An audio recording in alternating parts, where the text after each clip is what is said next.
एक गांव में मोहन नाम का किसान रहता था। इस दुनिया में वह बहुत गरीब था। उसके पास एक बहुत छोटा खेत था। उस छोटे से खेत में ही वह खेती करता था। वह जैसे तैसे अपने खेत में काम करता और मजदूरी करके अपना घर चला रहा था। एक दिन भयंकर गर्मी पड़ी डीडीएच रही थी। फिर भी किसान रोजाना की तरह ही खेत में काम कर रहा था।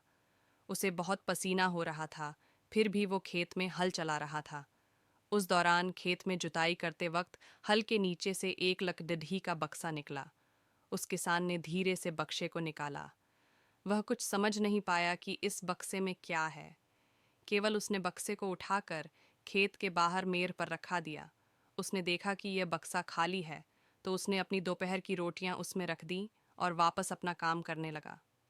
थोड़ी देर बाद दोपहर में जब खाना खाने आया, तो उसने देखा कि बक्से में बहुत सारी रोटियां थीं।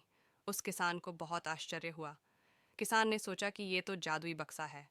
उसमें जो भी चीज़ डालो वह कई गुना हो जाती है। जो भी वस्तु उस बक्से में डाल रहे थे वह कई गुना हो रही थी। उसने दोपहर का भोजन किया और फिर हल चलाने लगा। जब शाम को घर आया तो बक्से को अपने साथ ले आया। आज वह किसान बहुत खुश था, क्योंकि उसे लग रहा था कि शायद अब उसकी गरीबी दूर हो सकती है। वह गरीब किसान एक धैर्य वाला व्यक्ति था। कभी भी उस बक्से से ज़रूरत से ज़्यादा सामान नहीं लेता था। कुछ दिनों बाद उस बक्से के बारे में गांव के ज़मींदार को पता चला। वह ज़मींदार एक लालची व्यक्ति था। उसने सोचा, मेरे ज़मींदारे में किसी भी जादुई वस्तु पर तो मेरा अधिकार होगा। ज़मींदार के कहने पर उसके आदमी उस किसान को पढ़कर ले आए। उस ज़मींदार ने किसको धमकाया और कहा कि तुम्हारा खेत मेरी ज़मींदारी का हिस्सा है, इसलिए उस बक्से पर मेरा अधिकार बनता है। जमींदार ने बक्से से बहुत सारी वस्तुएं हासिल कर लीं और मज़े कर रहा था। थोड़े दिन बाद कुछ लोगों ने जादुई बक्से के बारे में मंत्री जी को बता दिया। पहली बार तो मंत्री जी ने ध्यान नहीं दिया, लेकिन वापस कुछ दिनों बाद उन्होंने अपने एक आदमी को भेजकर बक्से की सच्चाई के बारे में पता करवाया।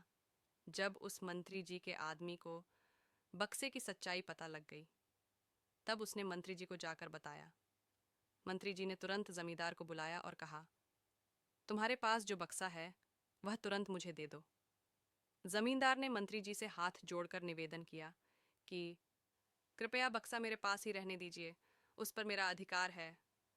लेकिन मंत्री जी ने एक नहीं मानी और कहा कि यदि तुम मुझे नहीं दोगे तो मैं तुम्हारी जमींदारी समाप्त करवा दूंगा।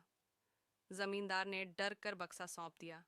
उस बक्से को प्राप्त करने के बाद मंत्री और भी मस्त हो गया। अब तो विरोधियों को मंत्री की शिकायत करने का एक और अच्छा मौका मिल गया। विरोधियों ने मंत्री की शिकायत के साथ साथ बक्से